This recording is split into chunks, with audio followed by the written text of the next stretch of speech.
Welcome back. Welcome back. Your man Diamond K in here. Diamond K in the morning on the all new radio on fire.com.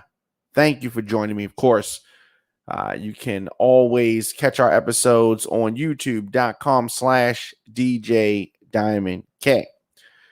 So, just a sad story out of Miami-Dade.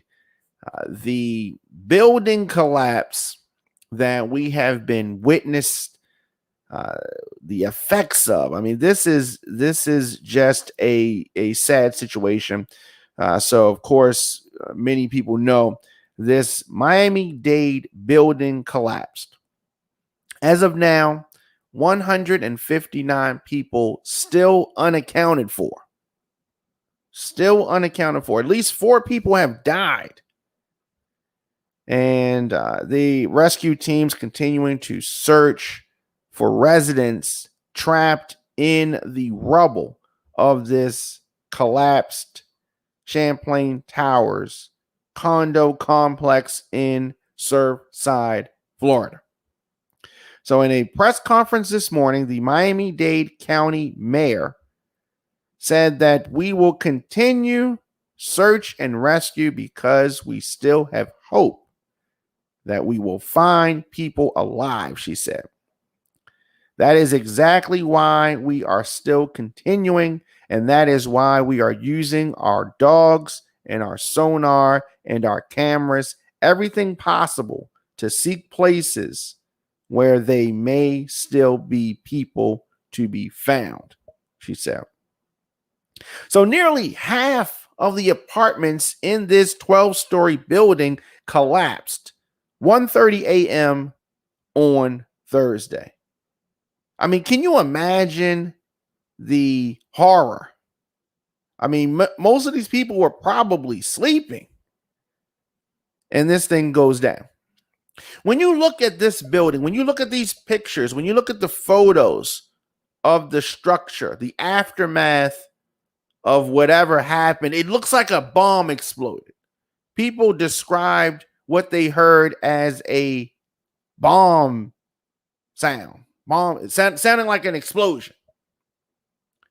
I've never seen anything like this. This looks like a demolition, and of course, they're still investigating what caused it. So we don't want to make any pronouncements just yet, but nearly half of the apartments in this 12-story building collapsed 1:30 a.m. on Thursday. Reasons are yet to be determined. And these new estimates suggesting that at least 159 people still unaccounted for. So this number, where did they get this number from? This number is based on data provided by the reunification site and missing person reports. That's where this comes from, and this data reported by the Miami Herald. So the number of people in the building at the time of the collapse, that is unknown. That is not known just yet. So the mayor said that she wants to be clear about the numbers. They are very fluid, she said. We'll continue to update you as we have them, the mayor continued. The search and rescue team worked throughout the night, and it was a very active scene, she said. So over the course of Thursday night into Friday morning, 3 bodies were found. That's what raised the death toll to at least 4 people. There was the 1 person before that. 3 out of the 4 victims have been identified. 3 out of the 4. Rescue teams have brought in large equipment to move the top layer of rubble and metal. Teams are also using saws and jackhammers to tunnel through the rubble, stopping at any sound that could indicate a presence nearby. There's an underground garage that they're using as well. This thing is a mess. What would cause a structure like this to come down? So as they're moving through this building, they're constantly monitoring making sure that there's no movement after every piece of rubble is moved. So that they have to make efforts to stabilize the building, because you don't want them to pull the building down, the rest of the building. So they're going through this inch by inch. It's a slow process. And the search has completely moved from the standing, building, what's left of the building, to the collapsed pile. Why didn't they start there? Why would they start in the other part of the structure? All right. So 35 people were rescued from the uncollapsed part of the building on Thursday. 11 were treated for injuries. 2 victims are being treated at the hospital. 120 people from the building have been accounted for. They were accounted for in parts of the building that's still standing. The folks that are unaccounted for, obviously are in the rubble or under the rubble. So the governor of Florida, Ron DeSantis, issued the state of emergency. President Biden signed a disaster declaration. If you're wondering, what is the reason for all of these technical terms?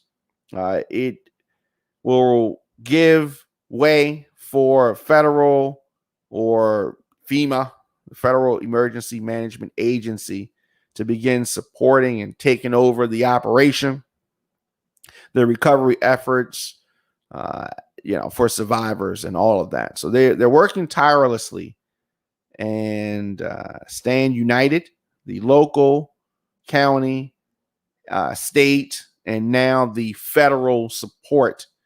So they're going to work as hard as they can, and I know that they're going to do a good job. That is the priority. After that, we have to figure out what caused this building to come down, right?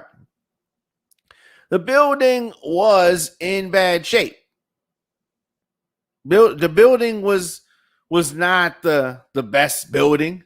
And we're talking about this disaster in Miami-Dade. So you're going to see, there are going to be some lawsuits and all kind of things coming from this. It's supposed to be a nice spots on the water.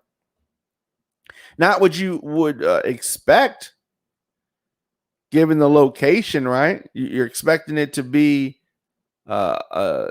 safe, right? I'm sure they paid pretty good money to live in this So an attorney for the resident-led association that manages Champlain Towers told the New York Times that the building was about to undergo repair work. You see what they're trying to do? We were just about to fix up the building and then it fell. Yeah, they're going to try to paint themselves as are they going to try to paint themselves as the victims? Construction had begun on the building's roof. And though the residents had recently passed a roof inspection. So let's look at this. They recently passed, I'm doing air quotes, its roof inspection, right? But the construction had begun on the building's roof. Many people talking about that fact, that they were working on the roof. Roof damage. A roof is not going to bring this whole 12-story building down. Dre York from the New York area said that this reminds him of 9/11, and the way that the rubble looks, the way the building is. Of course, Twin Towers were many more stories than this, but it does look very similar. Very similar. So a reunification center is in place near the complex for families and friends as they await updates from the search and rescue efforts. Miami-Dade Fire and Rescue is asking people who have loved ones either missing or confirmed to be safe to call 305-614-1800. 519 to account for them. So when you talk about the history, when you talk about the history of the building with regards to safety, thank you very much, Drew York. How safe was this building? I mean, when you look at it, a building is not supposed to fall down like this. I mean, this is not one floor. The whole structure, 12 floors, falling in this building. So Miami-Dade, they're going to try to do the best that they can to find any survivors. And as bad as this looks, it is possible for someone to be somewhere in an air pocket or something like that. But they can't be there for too long. We're going into 2 days now. 2 days. I mean, I am struggling to reconcile how this structure did this. How did this happen? I'm struggling to reconcile how the towers could have partially fallen. Now, when you talk to people, who live in the area, when you talk to people who have seen the structure, when you talk to people who have been inside the structure, many of them did not feel that it was safe. Many of them. And when you look at it, it doesn't look like it. You know what I mean? It really looks unsafe. It really looks unsafe. So survivors, hopefully the number missing has risen to 159. 159. What caused this? This is going to be something that we're going to talk about in the days and weeks to come. Another thing that has been uncovered, this collapsed condo had been sinking into earth, into the ground, as early as the 1990s. Sinking into the ground. So this high rise that collapsed, structure was built in 1981. This structure had been sinking at an alarming rate since the 1990s. But of course, nobody knew nothing with regards to who is given a green light on these inspections. There needs to be some accountability there. Exactly. There needs to be some accountability from who was green lighting some of these inspections. Money just being spread around and they just doing whatever. Is that what was happening? Is that what was happening here? We're definitely going to have to figure this out. Definitely. When you look at the data, this was a very this is one of those weird events, right? But the writing was on the wall. The clues were here. So this building was constructed in 1981, right? And now here we are in 2021 and the building has fallen down. The level of shrinking typically results in impacts to the building and the structure. This is true. So why wasn't this picked up on? Why wasn't this picked up on? When you look at the rate of sinking, when you look at that rate, it is something that happens, right? It's something that happens to buildings. But we have a lot of different circumstances and a lot of different contributing factors, and then we have this result.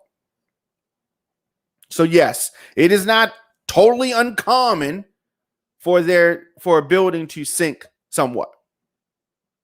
It's not totally uncommon, but at the same time, how is this building passing inspections?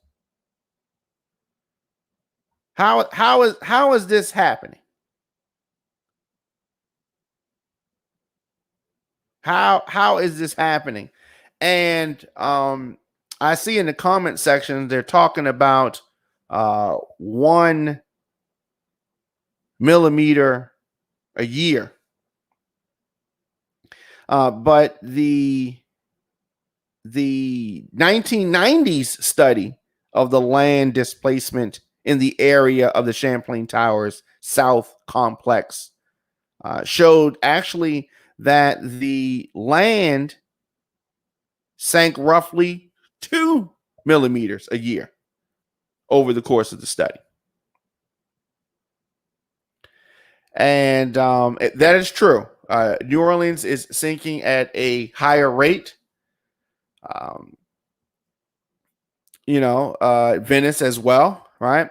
And so these are all things that are concerning.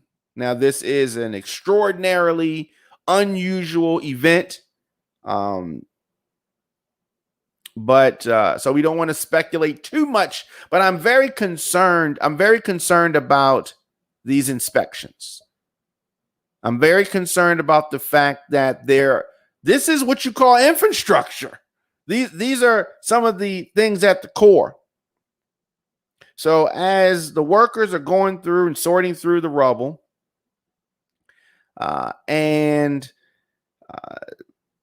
people have been rescued. We still have people that are unaccounted for.